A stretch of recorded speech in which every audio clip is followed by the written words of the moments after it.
Episode 16 आत्मा का शाप। अगली सुबह आरव जैसे ही घर से बाहर निकला, उसे लगा जैसे हवा में कुछ अजीब सा ठंडापन है। आसमान में हल्की सी धुंध छाई हुई थी और वातावरण में एक अनजान सिहरन तैर रही थी। वो अपनी जगह पर ठिठक गया। हर ओर असहज खामोशी थी, जैसे कोई अदृश्य ताकत उसे घूर रही हो।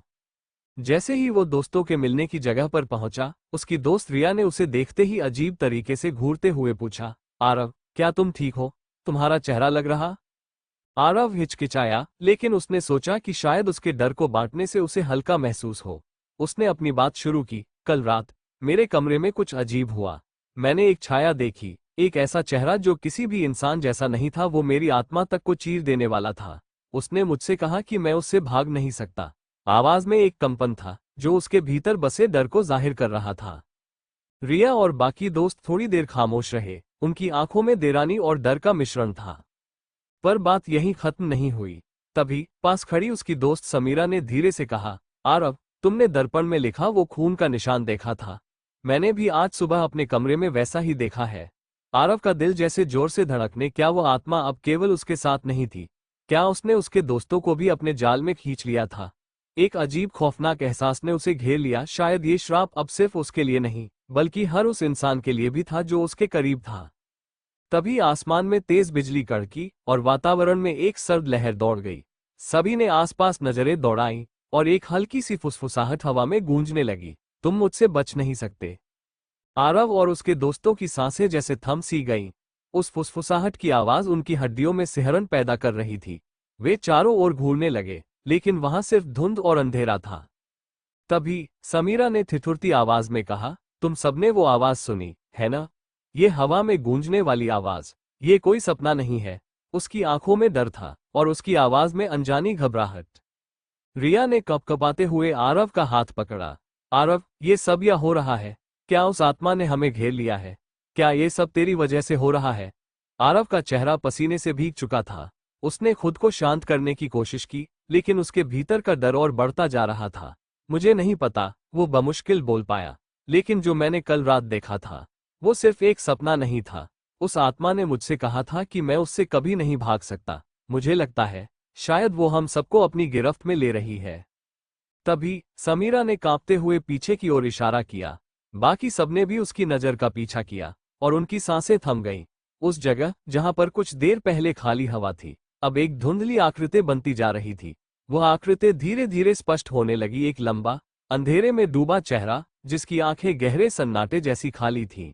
चेहरे पर एक सर्द मुस्कान थी, जैसे उसने पहले ही अपनी जीत दर्ज कर ली हो। वे सब एक पल के लिए पत्थर की तरह जम से गए। आकृति ने अपने काले हाथ उनकी ओर बढ़ाए और उसी फुसफुसाहट में कहा, तुम सब मेरी बंदिश में हो। यहां से भागने की कोई उम्मीद मत रखो। आरव ने तुरंत अपने दोस्तों का हाथ पकड़ा और तेजी से भागने लगा। लेकिन जैसे ही वे मुड़े, हवा में उस आवाज की जड़ और भी तेज हो गई। ऐसा लग रहा था कि वो आत्मा उनके हर कदम पर नजर रख रही थी, उनके हर कोने से झांक रही थी। हर दिशा में वो ठंड और अंधकार उनके पीछे पीछे आ रहा था, जैसे उनकी ही परछाई बन चुका हो।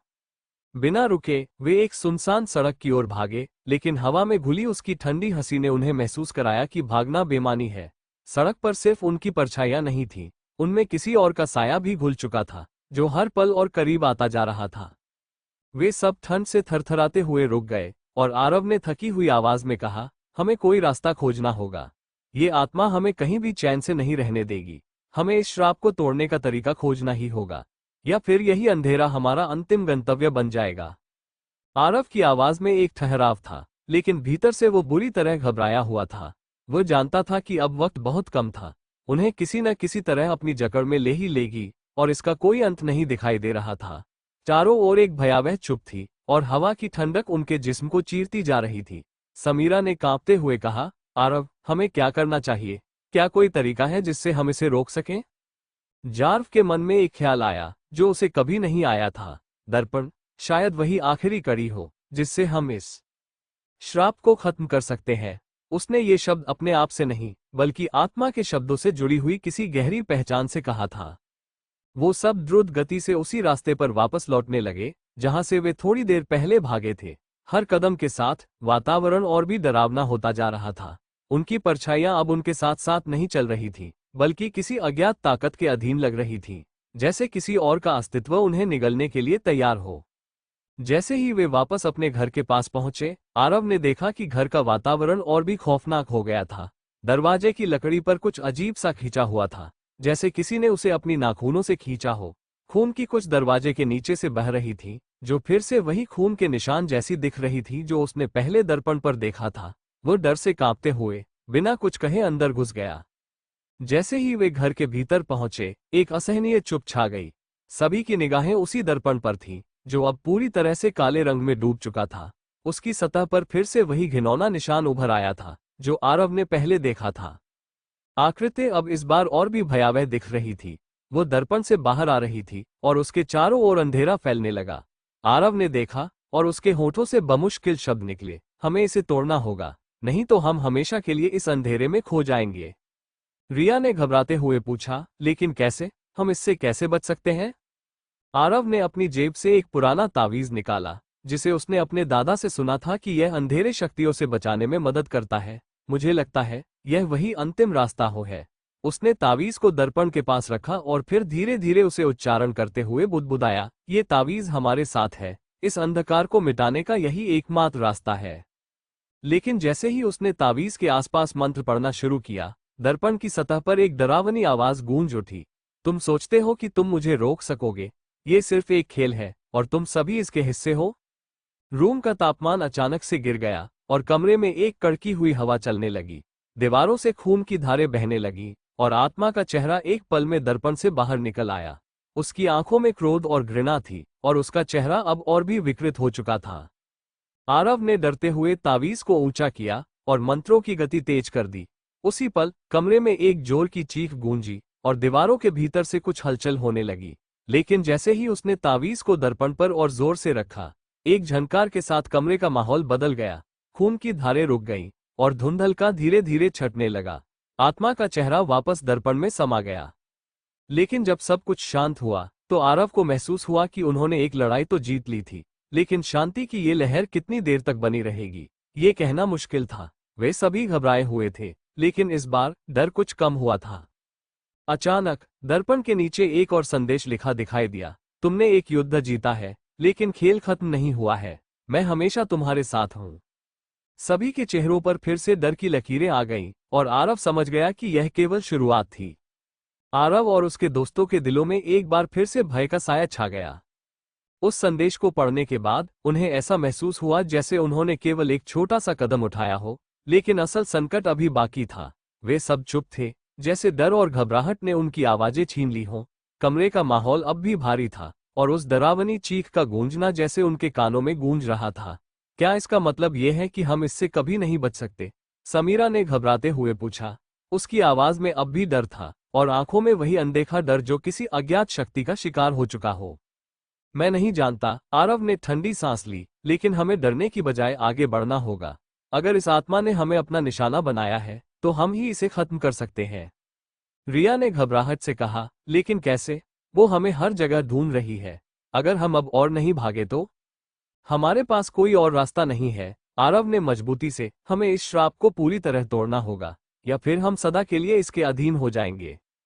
कुछ देर के लिए कमरे में सन्नाटा था। फिर जैसे ही समीरा और रिया ने सिर झुकाया, आरव ने धीरे से कहा, मैंने एक के बारे में सुना था। पुराने खंडहरों में एक पुस्तक मिलती है जिसे मृतात्मा का ग्रंथ कहा जाता है। अगर हम उसे पा सके तो शायद इस आत्मा को हमेशा के लिए खत्म कर सके। क्या तुम यकीन करते हो कि उस किताब से हमें मदद मिल सकती है? रिया ने सवाल किया। उसकी आंखों में एक आशा की किरण झलक रही थी। यह एकमात्र रास्ता है, आरव ने कहा। हमें उस किताब तक पहुंचने के लिए वो खंडहर ढूंढना होगा जहां इसे छुपाया गया था। यह निर्णय लेने के बाद वे सब एक नई योजना के साथ बाहर निकलने को तैयार हो गए। लेकिन जैसे ही वे दरवाजे तक पहुंचे, उन्होंने महसूस किया कि कुछ गलत था। बाहर का वातावरण पहले से भी ज्यादा सर्द हो चुका था और हवा में एक अजीब सी खामोशी पसरी हुई थी। अचानक कमरे के कोने में कुछ हलचल हुई और फिर से वही भयानक फुसफुसाहट गूंजने लगी। तुम कहीं भी जा सकते हो, लेकिन मैं हमेशा तुम्हारे पास रहूंगा। उस आवाज ने आरव के कानों में एक बार फिर से घुसकर उसे ठंडक में डुबो दिया। ने तेजी से दरवाजा खोला और सभी बाहर निकल आए। लेकिन जैसे ही वे घर से बाहर बढ़े, उन्हें लगा जैसे हर दिशा में अंधेरा और भी घना हो गया है। हवा में किसी और की मौजूदगी का एहसास हो रहा था, जैसे कोई उन्हें पीछा कर रहा हो। यह अब सिर्फ हमारा डर नहीं है, समीरा ने कहा, यह अब एक लड़ाई बन गई है जो हमें जीतनी ही होगी।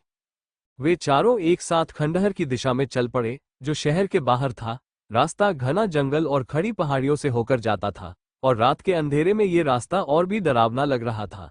हर कदम पर उन्हें ऐसा महसूस हो रहा था कि जैसे वे किसी पुराने खतरनाक जाल में फंसने जा रहे हैं। जैसे ही वे खंडहर के पास पहुंचे, एक ठंडी हवाएं तेजी से चलने लगी। अचानक आरव को महसूस हुआ कि कहीं न कहीं वो आत्मा उनकी ओर बढ़ रही थी। उसका दिल तेजी से धड़कने लगा। उसने सभी को रुकने का इशारा किया। कुछ ठीक नहीं है, वो बुदबुदाया, हमारे पास ज्यादा समय नहीं है, हमें वो किताब जल्दी से जल्दी ढूंढनी होगी। जैसे ही वे खंडहर में घुसे, पूरे वातावरण में अजीब सी सन्नाटे की गूंज महसूस हुई। दीवारों पर उकेरे गए डरावने चित्र, खिड़कियों से छनकर आती रोशनी और जगह जगह बिखरे खून के धब्बे, सब कुछ और भी भयावह लग रहा था। आरव ने बिना किसी संकोच के खंडहर के भीतर कदम रखा, और उनके साथ उसके दोस्त भी धीरे धीरे अंदर गए। जैसे ही वे अंधेरे में आगे बढ़े, अचानक खंडहर के अंदर से एक आवाज आई, तुम वापस लौट नहीं सकते। यह वही आवाज थी, वही भयावह फुसफुसाहट, लेकिन अब यह और भी करीब लग रही थी, जैसे कोई उन्हें घेर चुका हो। क्या ये सच है? समीरा ने कांपते हुए पूछा। उसकी आवाज़ में डर साफ साफ सुनाई दे रहा था। क्या हम सच में अब वापस नहीं जा सकते? आरव ने उसकी ओर देखा, और उसकी आंखों में एक गहरी तसल्ली थी, लेकिन भीतर का डर स्पष्ट था। हम सब इस खेल के हिस्से बन चुके हैं। अब केवल एक ही रास्ता है, उस किताब तक पहुंचना। अगर हम इसे छोड़ देंगे तो हम कभी बाहर नहीं निकल पाएंगे। रिया और समीरा दोनों ने उसे देखा, और फिर खंडहर के भीतर अंधेरे में कदम बढ़ाए। जैसे जैसे वे अंदर बढ़ते गए, वह आवाज फिर से गूंजने लगी, लेकिन इस बार यह पहले से भी ज्यादा तीव्र और तेज थी। ऐसा लग रहा था जैसे वो कहीं आसपास ही हो, उनके कदमों के साथ साथ बढ़ रही हो। अचानक समीरा रुक गई और जोर से चिल्लाई, यह क्या था? वो हवा में कुछ हलचल महसूस कर रही थी, जैसे कोई उसके ऊपर से गुजर गया हो।